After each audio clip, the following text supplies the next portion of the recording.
Welcome back to another episode of The Coach's Son. Got us three boys back again. We have James, he's a father. Stephen, he's an uncle. And I'm a co-host. That's what I am. So welcome back to another episode. Bigger and better than ever. Boys, how we going? James, how you feeling? Any sleep? How you going? Look, not too much sleep, and that's because I, on Saturday, went and watched a despicable performance of football. It was the first time I was able to get the house for 2.5 weeks. And that's why I'm wearing this jersey in support of the rest of the squad, because I went and watched Adam play, and he was rubbish. He was rubbish. He was wearing his Bend It Like Beckham headband on the field. Haven't they been asking for that jersey back? No, this is actually a donation from because there's no number on it. So this is actually a donation to the podcast. To the podcast for sponsoring. So this is a donation. I've actually got your two jerseys as well still in the back of my car for the last 18 months. You're supposed to frame it and put it on the wall a year ago. Hasn't done it. So when I wear it, it doesn't fit me now. But yeah, I didn't get any sleep because I was just disgusted at myself for going mesmerised. Rubbish performance from Adam. So yeah, Adam had his first game of the weekend, and we're at Putney Rangers, so that's why I'm wearing the jersey. Steve, you? How are you? You good? I'm good, mate. I've never been better. I've watched some great games. From your facial expression. Watched some great games over the weekend. Not yours, but Liverpool, and I can see already how sweaty you are because I know you know that we're going to talk about it on today's episode. But good to be back again for another week. Glad. Good to have you back. Like you said, we do have a few topics to talk about again. We're going to run through a few things that happened in the past Premier League week, and then we're also going to jump onto our new segment that we had last week that we've got some raving reviews about, Controversy Corner. Back bigger than ever. Love the Controversy Corner. Well, I suppose what we want to dive straight into is that Liverpool result against Fulham. The fact that Liverpool only needed 4 more victories out of their final 7 to secure the league.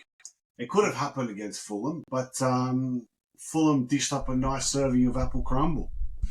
Craven Cottage. A Craven Cottage. Was rocking. Crumbling. Liverpool crumbling. Adam, what do you reckon? They're going to get the job done or what?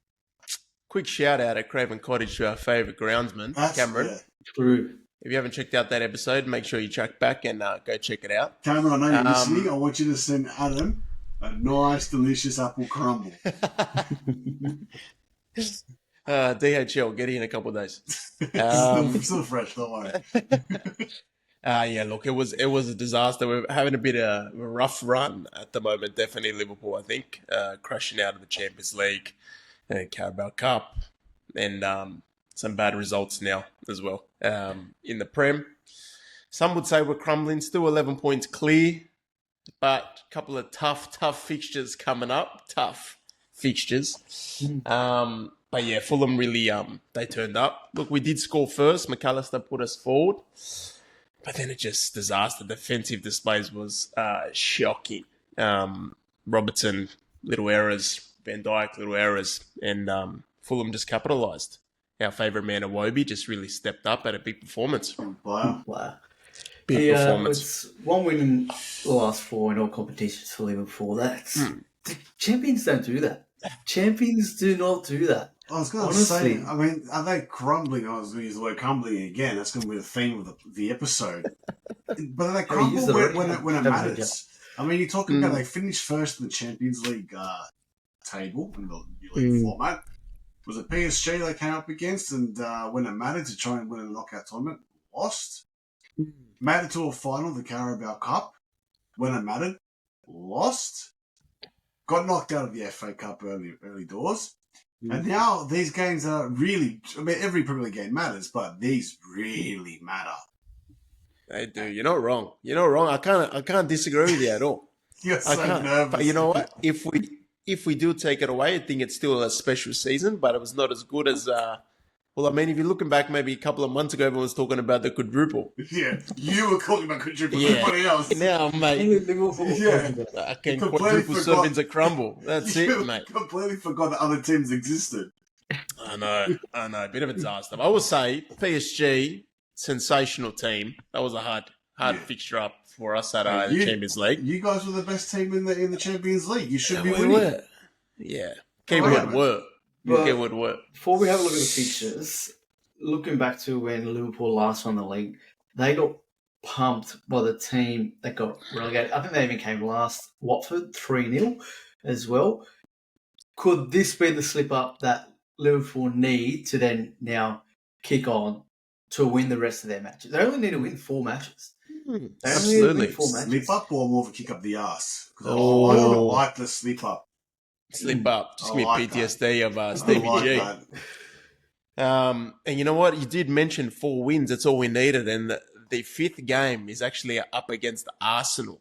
So if that does happen, look at him. Guard of the camera. Guard of honor. Yeah, tell us closer. Guard of honor. Get closer. Guard of honor. Which is very exciting. And I'm going to watch it with all my Arsenal friends. All of them. All of them. They're going to give me a guard of honor as I walk into their house. I don't know if you would call them friends, but you know what? There is no easy games. You know, everyone thinks Fulham would be a walk in the park. Everyone would think that Everton was going to be a walk in the park, and they weren't. And no one thinks Everton's a walk in the park. No one thinks Fulham is a walk in the park, mate. Anyone can turn up on their day. I might say out of the 4 games, we've got West Ham and Leicester that are the first 2, which I think should be 3 points. We'll see just from current results that they've had. I mean, Leicester hasn't scored since January, so you never know.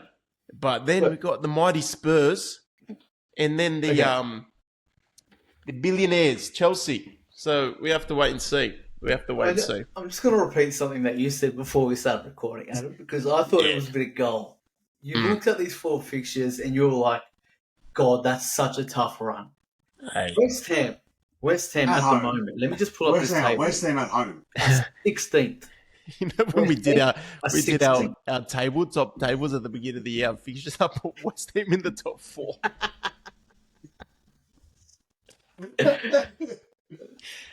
West Ham are 16th. Leicester have had 1 win out of their last 15 games. 14 losses. Might make it 2. Couple of weeks. Okay. Spurs are 15th or 14th.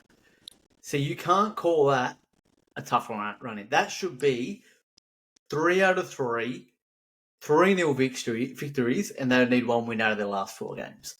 Yeah. So that's what I'm going to tell you that it's just you putting this negative energy into the air. That's what I'm scared about. These teams just turn up and then we don't turn up. It's the biggest issue. West Ham That's it is. 5. And Spurs always give us a good run. We're talking over 5 goals in that game. I can already see it. West Ham, spectacle. West Ham have won the last 5, and that 1 win was against Leicester. 2-0. Fucking Leicester. Poor Leicester. So it should be 3 points there against West Ham at home. 3 points away to Leicester. Again, you're top of the league. You shouldn't be looking at these fixtures being more nervous.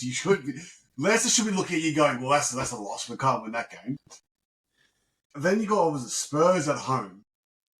Last time you played Spurs at Anfield, I'm pretty sure you put 4 past. This was 4-0 something, wasn't it, in the Carabao Cup semi-final? Yeah. So you already know. We had 1 thing to play for, which was that game, and you put 4 against us. And you're and you're saying, Spurs always turn up. That was a good morning. Look, Chelsea away. That's good. That's going to be a tough one, right? Yeah. But again, if you're serious, you'd win that game, right, and get the guard of honor. However, let me ask you a question. However, are you serious? However, it would be, and this is where maybe it could be some Sky Sports sprinkling some magic.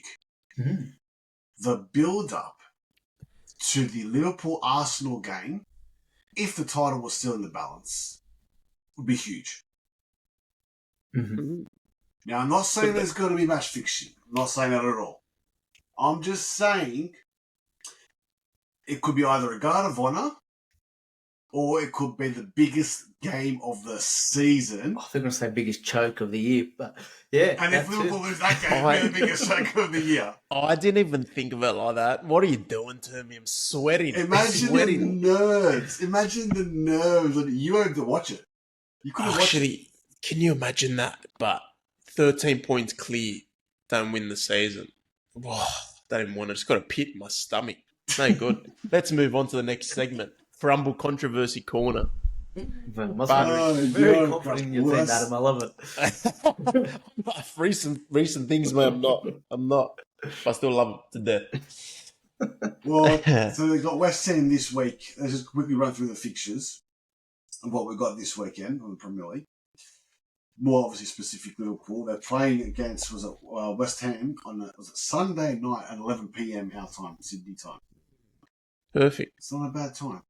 Perfect tip for the Monday morning. And now Arsenal would have already played, which obviously they're at home to Brentford, which they'll probably win. So there's a little bit more pressure. By them playing first, puts a little bit more pressure. Could close the gap to 8 points. Definitely to keep an eye on. I think the timing of those fixtures, because I think even the week after, Liverpool plays second compared to Arsenal, so again, creep a little bit closer again, which makes me nervous. So every week they play first, so they're serving and they're waiting for you to return serve. Let me ask you one thing. Ask me. Has it, not put Spurs fan aside, has it been an exciting Premier League season so far? I can understand the people questioning the quality of this season. I can understand it. Hasn't been an exciting season. Has it been the most exciting? No. I think it's still been a good season. How can it not be a good season? It's the Premier League. It's the best league in the world. So it's always going to be high quality games every single week. We just didn't expect City to be 6th at the moment. No. We probably didn't expect to be Liverpool to be top of the table and 11 points ahead. No. And you look at the table from 4th to 11th, there's only 10 points difference. So, I mean, that middle of the table area there is very close, which I think is quite exciting. Yes, the top of the table and the bottom of the table have been sort of not even standouts. They've always guaranteed from the sort of beginning of the season. So it still makes it exciting when you're challenging, I guess, for Europa and Champions League positions for those certain teams. Yeah, absolutely. And I guess obviously the relegation battle. And I want to finish with this question to you guys regarding the relegation battle, right? Mm-hmm. There's a rumour going around. I don't think it's going to happen because it's absolutely ridiculous. That's my thought on it already. But the newly promoted team will start the season with 3 points. To give them, because obviously look at the results of the new promoted teams this year. Nah, that's outrageous. Right? There's a rumour circling around that the new promoted team will start with 3 points in the new Premier League season. What do you think about that? I think it's an absolute joke. Why would you want to do that as that team as, a challenge for yourself? I mean, if you're the owners and everything, it's incredible. But I think for competition-wise, it's just silly. I think it's ridiculous, and I think that's never going to happen in a million years. It's never happened before. People started on negative points because of other reasons, but no one would ever start on a positive 3.6 or whatever it might be. But I did want to say, it's last season, I'm pretty sure the same thing happened. 3 teams that got promoted, got relegated. It's going to happen again this year. Might be a discussion for another day, but what has happened there? We're used to closer battles down the bottom, and at 1 or 2 of the teams usually staying up. Normally it's a second season syndrome where they go down in the second year.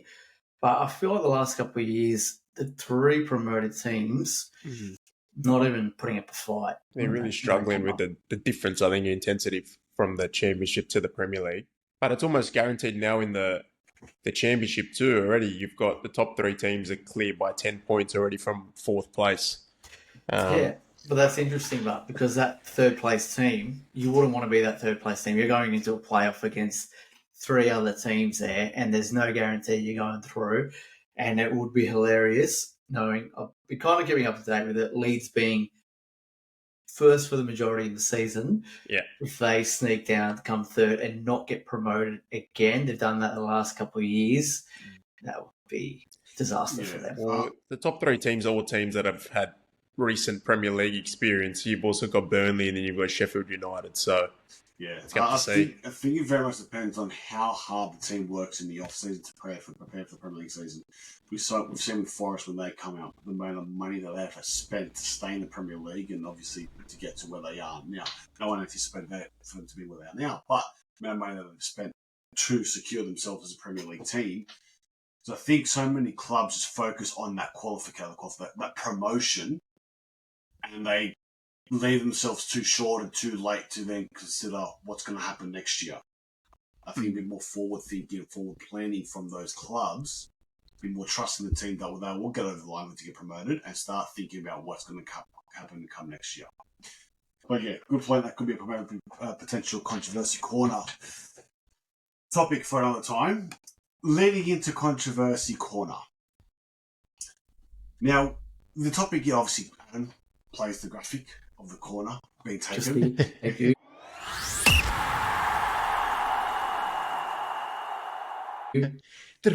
This is something that I've typically, obviously, I've been vocal about within our circles for quite a while. But the perception that 3 fouls equals a yellow card, right? So the question I'm posing to you guys, right? And you see it obviously with the referees, they pull the yellow card out and they go 1 foul, 2 foul, 3 foul, they point and count them and they go yellow card, right? Or the player will commit a foul and they go, oh, only 1 or 2, right? Question I'm posing is, do you think if a player commits 3 fouls, it's a yellow card?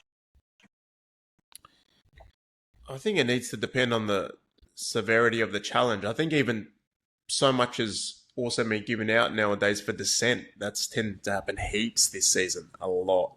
So I think it's really got to depend on the challenge. I think they've definitely been thrown out very easily. There's almost, just looking at it now, in the top 10, there's about 10 players that are over 8 yellow cards this season. So it's definitely happening a lot more this season than other times.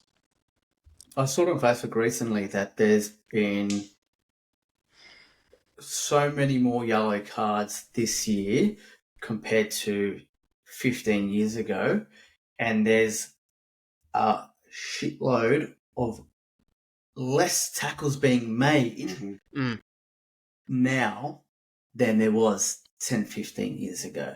So that kind of ties in with what you're saying, and it also just ties in with refs just giving yellow cards for anything. They kick the ball away 2 meters, they're getting a yellow card for it. That's obviously another topic for another day. Mm-hmm.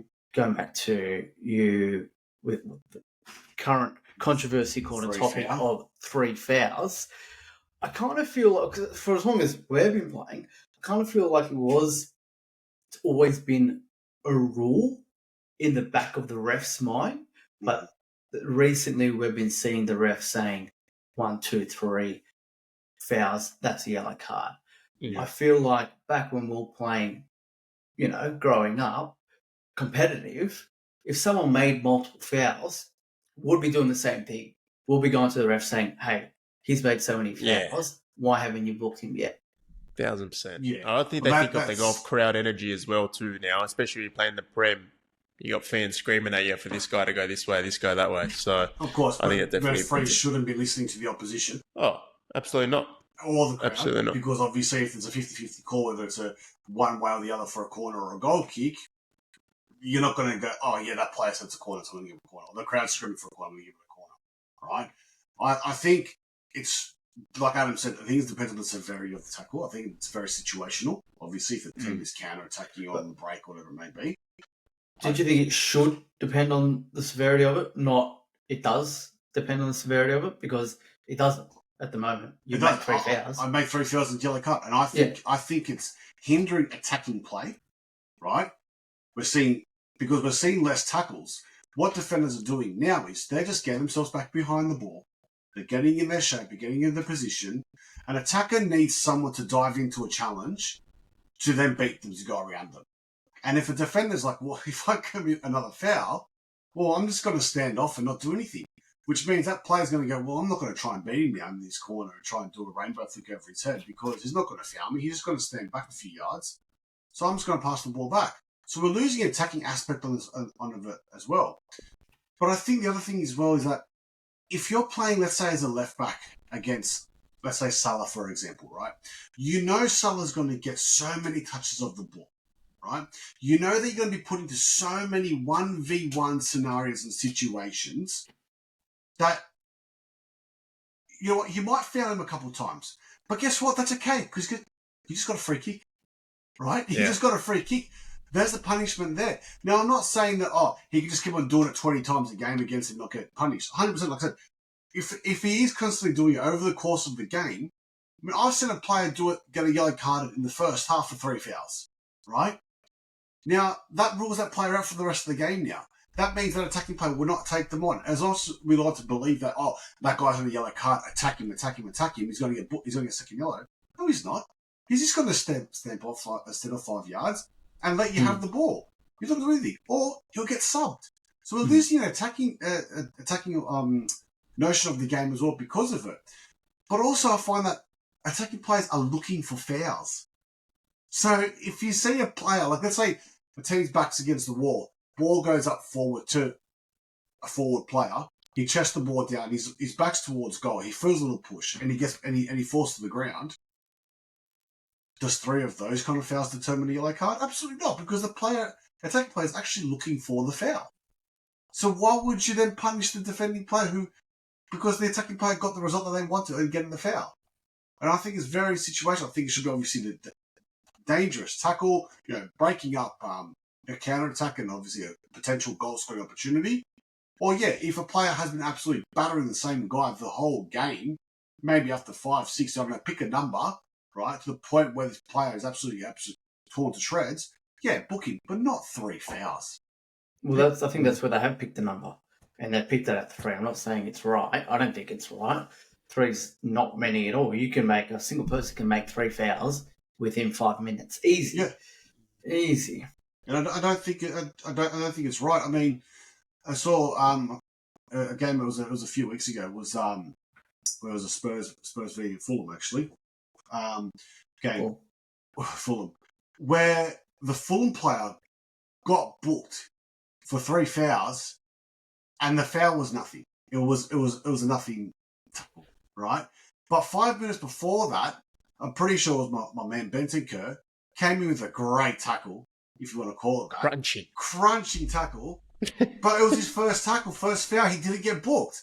And it's like, even the Spurs fan, I'm like, I don't think either are a yellow card. But if you're going to pick one as a yellow card, it's the Bentancur one because he's absolutely crunched someone. Well, the other one was just a little drag back of the shirt on the halfway line, and it wasn't an attacking position anyway. There's still heaps of players behind the ball. That's not a bookie. It's a foul. Play on. So I think it could be something that they've brought in to what they thought would have been more entertaining by keeping the ball in play more. If you book that person after 3 fouls, they're not going to foul him anymore. That means the ball's going to be played a lot longer. That means the game's going to be more entertaining. But it's kind of gone the wrong way. I'm glad you said that. Now, I'm sure you've all heard Gary Neville's rant over the past few days about how, after the Manchester derby, how boring and robotic the game has gotten because it's so system orientated, right? Now, I'm not saying that this is the key reason, but I believe this is one of the key reasons, is that the attacking player would not attack a player because they know they're not going to get fouled, because they know the defender is not going to lunge in for a challenge, because they know if they're going for a challenge, they will get booked. So they will hold shape and sit back. Which is the attacking player will go, well, I'm not going to run at him and try and beat him. I'm just going to keep possession and knock the ball around, and we'll try and find a gap in their defence, right? I think this is one of the reasons why the game has become so system-orientated and so, dare I say it, boring, because attacking player will not take a risk of taking a player on if they know that they're not going to get fouled. They need a defender to make a mistake to get around them. Here's a stat for you boys. I love my stats. You do love a stat. Back. How many cards in an average Premier League game are given out? This is over a 5-year period. 4.4 yellow cards and 0.25 red cards per match. It's pretty high. That's a lot of yellow cards per match. It's a lot. But I mean, it's a competitive league, but that's a lot of cards. But if you're a coach now, you're a manager, and let's say you go into the game knowing that your team will probably get 4 yellow cards this game, right, as an example, guess what? I can use 5 changes. Yeah. I can sub them off. You know what I mean? And I can protect them and get somebody else on there who's not got a yellow card, right? So I think it's actually influencing and affecting the attacking play, right? But also, there's a second part of the side, the second part of the face of the coin. There's actually defending as well. That's allowed to happen. The team does get punished with a free kick given against them, right? As we would have seen this morning, the Declan Rice free kicks, you can be severely punished by giving away a foul and free kick, right? Absolutely. Allow these players to actually give away a foul without the worry of getting booked, right? It's part of the game. If a defender is coming up against the Mo Salah multiple times, let that one-on-one battle happen. Don't stop it by giving a yellow card. Let that battle happen. And then come the second half, Salah's been absolutely battered because the defender won't go for the ball. He's purely going for the man. Book him. Yeah. But if he's going for the ball but he's just giving away a foul, then that's okay. Let them have that one-on-one battle because Salah, I guarantee you, will touch the ball into the double digits in a game, right? And have that one-on-one confrontation. On the other side of it as well, some attackers actually look for a foul. So they've got the decision that they want. Don't book the defender because of it, or don't count it towards their 3. I think just in general now that referees are a little bit more scared of criticism that they get in just in general. Human nature is not coming into it as much anymore. They tend to go to VAR a bit more, but they're just making little silly mistakes and they're starting to come in the spotlight a little bit. So they're showing things a bit more frequently. They're a bit more hesitant at times. So it really just it depends on the scenario in the game. And then certain referees aren't even allocated to certain games because they've made mistakes and stuff like that. So it's definitely come up a bit more now. But then I don't know if they're trying to implement more rules. If you already think it's too much, people are already complaining about VAR and certain things like this. When does human nature just come into it a little bit more? I don't know. Thinking back the last couple of Premier League seasons, not this one, the last, say, 5, beginning of the season, the referees tend to put their whistle away. And people usually complain by the middle of the season, the game's gone soft, so many fouls. They tend to put the whistle away. You hear commentators say, oh, it's good to see that they're not, giving foul for this, foul for that. Come the middle of the season, it's back to normal. They're giving fouls for everything. This season, that didn't happen. Fouls for everything, yellow cards for every single little thing in the game. And yeah, it's not right. I don't like it. You're losing those. It has to be to do with the severity of the tackle. Yeah, you're losing those flare battles. You're losing those. I mean, I saw a video today where they were saying Nike predicted the future of football. Do you remember back in the I think it was the Brazil World Cup? Nike came out with an advert of like the robots versus the actual players. Oh yeah, It was like those robots. They don't take risks. They don't make mistakes. They just play the percentage play, and that's all they're there to do. And they play against the actual real versions of themselves. And then the real versions of themselves end up winning because they're the ones that are keen to take the risk and do the special trick move and all that sort of stuff.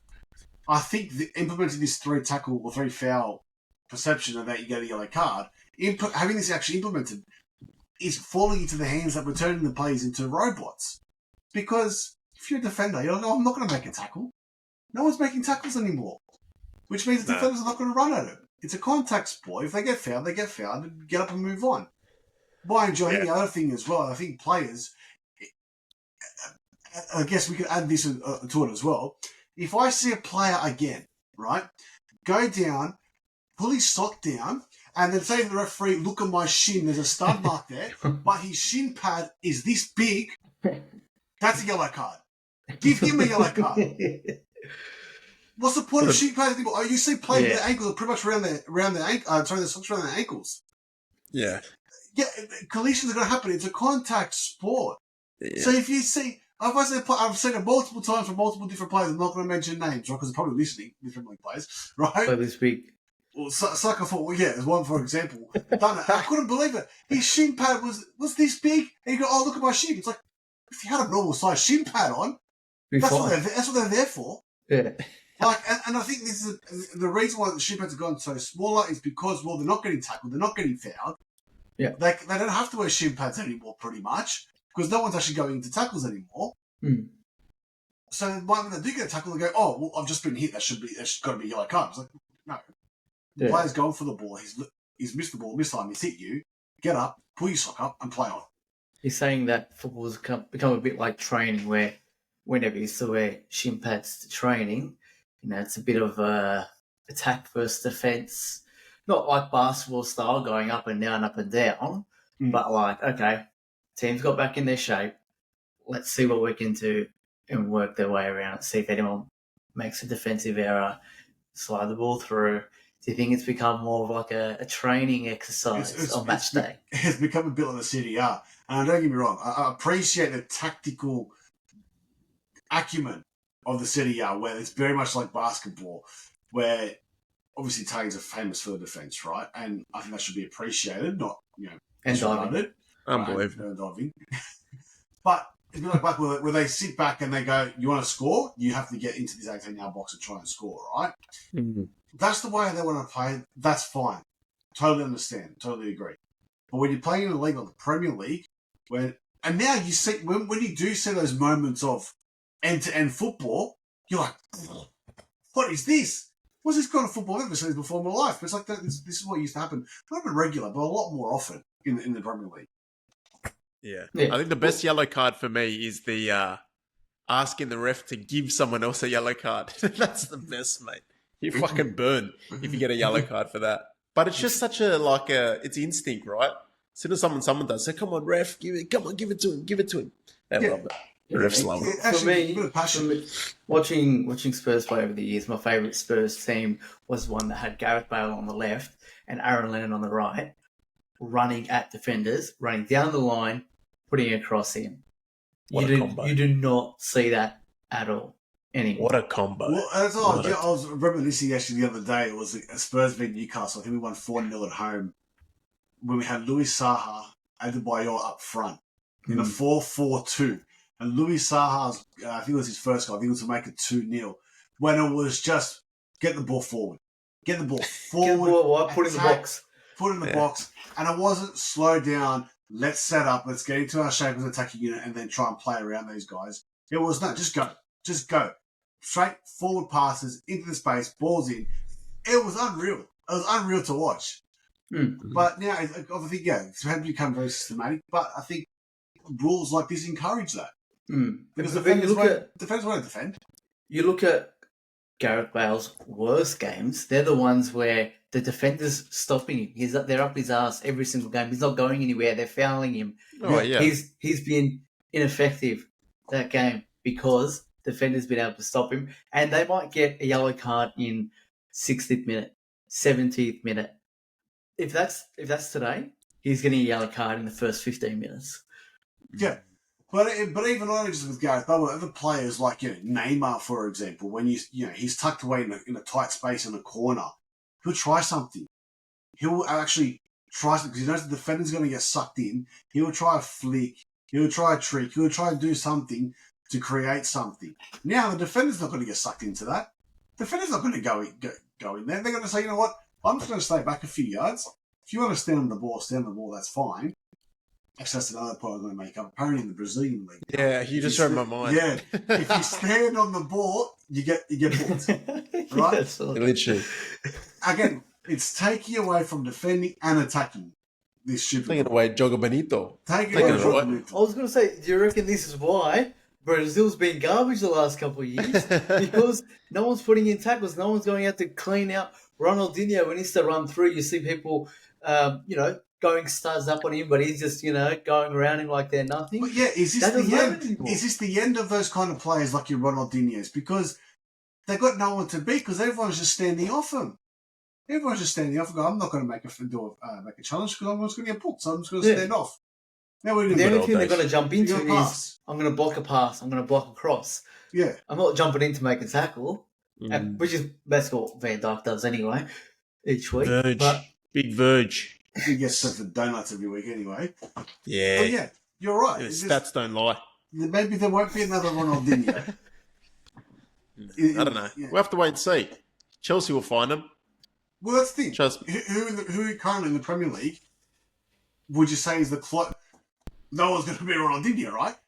But with that kind of flair, who's that player? Okay, change that question out. Hazard.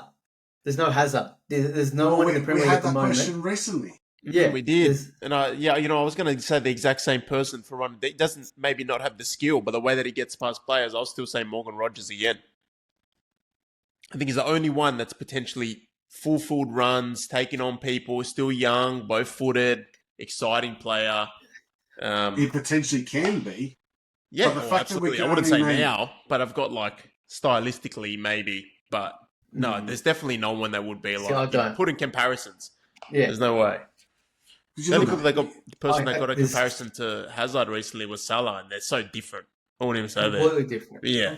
I honestly, I can't think. Matoma maybe is the closest one that I can think of. Good shout. Yeah. But still, they should be jumping out to us. We're watching Premier League every single week. This is the best league in the world, apparently, right? Better than the best league in the world.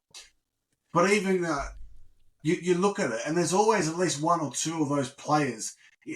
There's always at least one from every team. I mean, you remember players like Dimitri Payet at West Ham, as an example as well. Would go in and have a crack and try and create something, right? And every single team had one.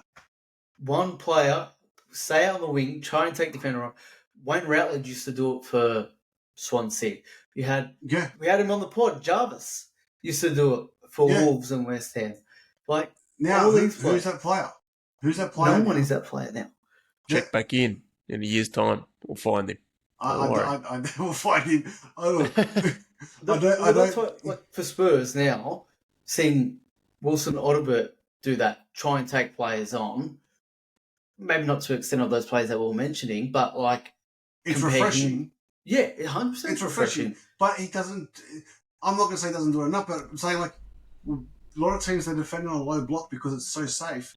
He doesn't get many opportunities to do so. No. And that's the thing as well, is that we're not talking about people will say, oh, look at, these players are taking players on from the halfway line. I'm not talking about these runs from a halfway line because you've got space to knock the ball beyond the defender and go, right? That's completely different. That's not engaging in one-on-one. I'm talking about in those tight areas when you're in and around the box, when you're facing up, squaring up 1v1, and you need a better player to get into the box to whip in a low cross or to have a shot or something like that, whatever it may be. Those kind of situations and scenarios. Wilson Odobert, as an example, Steve, he's good from the halfway line because he's got space. When he's one-on-one in and around the box... We don't know because he hasn't even been in that situation. We don't see it. And I'm saying, we don't see it. We don't see it because we are getting sunny as well, by the way. Yeah, but we don't see it anymore. It doesn't happen. No. So, bin the 3-foul yellow card rule, make it situational, let players have a one-on-one battle with each other. Imagine the matchups that we could potentially have. Imagine the attacking play that we could potentially have on it. Defending is a part of the game, and fouls are a punishment already. Mm-hmm. That's my controversy corner. Because everyone remembers the one-on-one battles. Everyone remembers Ronaldo versus Ashley Cole when Ashley Cole got better of him because he was able to put in tackles and he was winning the ball. Bale versus Maicon. Bale versus Maicon was going to be my next one. Maicon couldn't even lay a finger on it, but he tried. Yeah. But there's examples like that. Go look it up on YouTube. They're going to look at this now and they're going to change it to 2 tackles and a foul and yellow card. You watch because they heard you speak. There's not going to be any more. No, we're going to share this with Gary Neville. He'll share the board. This is probably why so many midfielders now can actually step back into a centre-back position. A lot of midfielders are, obviously due to injuries and suspensions and whatnot. Midfielders are just dropping back into a centre-back position. And I wouldn't say they're doing it with ease, but they don't look out of place. Because centre-backs now having to come out, be ball-playing centre-backs and stuff like that. And defenders don't really do their... Not saying they don't do their job anymore, because that'd be harsh, but they're not making as many tackles as what they used to. Mm-hmm.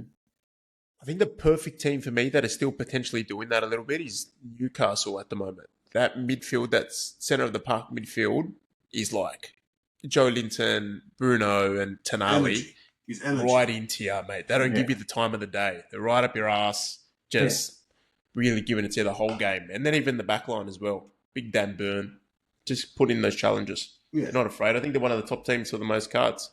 They're just going for 90 minutes. So they should be. So, perfect example. Good to see. Good. That's what the attacking football we want to see. And that's week 2 of Controversy Corner. Bravo. Do we have a Coach's Son nomination? Oh, I've got one. Thought about it before just in case it came up. I've got one as well. Let's do it. Hey, when did we did a graphic for the Coach's Son nomination? Yeah, what else? It was graphic for the graphic for everything. For the introduction too. We do one. All right, we're back. Coach's Son nomination. All right. Where's mine? All right, it was actually done in the Ipswich Wolves game. It was actually Alex Palmer, the Ipswich goalkeeper. I don't know if you saw this. He had a back pass back to him, and he went to control the ball, went straight underneath his foot, and then he luckily got to it just before it went over the line in the goal. But then it was an indirect free kick, right? And he was lucky that the player sort of went right in front of the ball where the free kick was taken and saved it. But could have been a shocker for him. Could have been a shocker. So, Alex Palmer, you're my Coach's Son nomination. Stephen, you got one? I don't have one that springs to mind, mate. So you go next. I'm gonna go next. I'm gonna go. Thanks, mate. Hopefully. How do you want to go again? I was just bringing up the stat just so I can have the facts. Adam likes the stats. So Yeah, we like stats. I'm going to go Aaron Ramsdale. Ugh, poor boy. Yes, I like this. For the third time in his career, has suffered a Premier League relegation. Poor boy. The star I was bringing up, I knew that was the years 2020, 2021, 2025. So within 5 years, he's suffered 3 Premier League relegations. He just wants to play football, eh? Poor bloke. He obviously is a bit of a Coach's Son to be staying in the Premier League, but he keeps on getting relegated. So whoever signs him next year, if he signs anyone in the Premier League, put your money on that club. Well, I remember when curse. we got. I can't remember. I wasn't listening because your voice is very boring. No, but I think he got relegated 2 seasons in a row, right? Yeah, and then he went to Arsenal after that, and I remember people saying, "Oh, yeah, Arsenal's going to get relegated this year." Fortunately, that didn't happen. You ended up bigging him up, but no, they're all saying what a keeper and years he's so good and stuff like that. And he came out in an interview and admitted that he loses concentration during a game and starts talking to the fans. Is he all right or what? Imagine being the coach going, "I can't play this guy." He's going to start having a conversation, start a podcast in the corner while the game's happening, controversy corner, while the game's happening. The coach's keeper. I can't. And are you watching? I mean, obviously, you've got to be fair, watching Southampton on the weekend against Spurs. I mean, I thought Spurs were an absolute shambles. They were. They're just so unorganised. Shambles. Absolutely. They didn't know. They had a free kick deep in their half, and then the centre back was going to take it, and the right back was going to take it, and the goalkeeper was going to take it, and the centre back was going to take it again. It was like, just take the fucking free kick and play. What a terrible game! What a terrible game! Mate, and they still made me nervous. Yeah, 100%. They should have got 1-0 up. I knew they were going to score. I knew they were going to score. Oh, of course, I got to score. There's always goals first. We don't know who for. Actually, Steve, if you don't have one, I've got another one for you. Well, I mentioned the club earlier, Leicester. Now, at the beginning of the year, I had them not getting relegated. I had them out of my bottom 3. I think maybe all of us did because we saw the squad. You didn't? Yeah. Oh, relax, mate. You got one right. Good on you. But you look at that squad overall at the start of the season, you think, okay, they could be competitive. They brought in, I think it was Steve Cooper as coach at the start of the season. Sleepy Steve. Yeah. He got sacked after a couple of games, and what's his name? Rudolph. Rudolph hasn't done much since he's been there either. So a couple terrible appointments in the managerial area there, and looks like they'll be going down. That's terrible coach nomination. The whole club. Who are you going to say, Adam? No, I was going to actually just mention the Southampton Spurs game again. I think I might have to just give it to. No, it's not even his fault, but Brendan Johnson. You're on a double.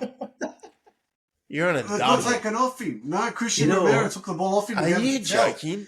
As a leader, as if you would not give it to the guy to get his hat trick. No, the captain stepped in and said, "Nah." Oh, well, let's give it to the young guy that's only been here for a month. We have a line If it's Solanke, if it's not Solanke's on the field, it's Sonny. If it's not Sonny, it's Tell. Yeah, Big tell a game. story. It was a big game. Get out of here, yeah. Relegation battle, mate. We had to score to make sure they have that 2-goal buffer that we need at all times, right? Relegation Yeah, well, I guess so. battle. They scored in the 90th minute. Relegation battle. We've got to make sure of it. Yeah, no, but poor bloke. Come on. But yeah, poor, Poor bloke. You see his face? Like someone fucking took away his cat. Imagine he took away his cat. Imagine he misses. They go down the other end and score. Who's copping the blame for that? Hey, and then what about Southampton get relegated? Still sack their coach 7 games to go. Even bring it in. They might as well leave that. He did look interested, eh? He's not looked interested for weeks. He genuinely looks like how Jurgen Klopp looked at him back in the last year because he was so tired. He was so tired. So Southampton's on 10 points at the moment. I think 14 is the lowest that Derby had back in 2007, 2008. So they got 4 points it's been like certain results. Like last week, it was against Palace. Palace scored in like the 94th minute. Southampton winning the whole game. Not that Palace would have had any chances, but there's just like opportunities that they're missing out on 3 points. Southampton were up 1-0 against Liverpool. Yeah, same thing. And they got robbed. Robbed, because that first penalty was definitely not a fucking penalty. And then they were up against City. It's just like they do these things, right? Yeah, they're just unlucky. Just unlucky. Can't wait for next season. 10 points. Seasons when they come back. 10 points in 31 games, unlucky. Bravo. Very nice. Thank you. Thanks for having me. Nothing else to say. Wrap it up. Enjoy. Thank you very much. Thanks everyone for tuning in. Have a good week. That's another week with the coach's son. Ciao. This was not meant to happen. This could not happen.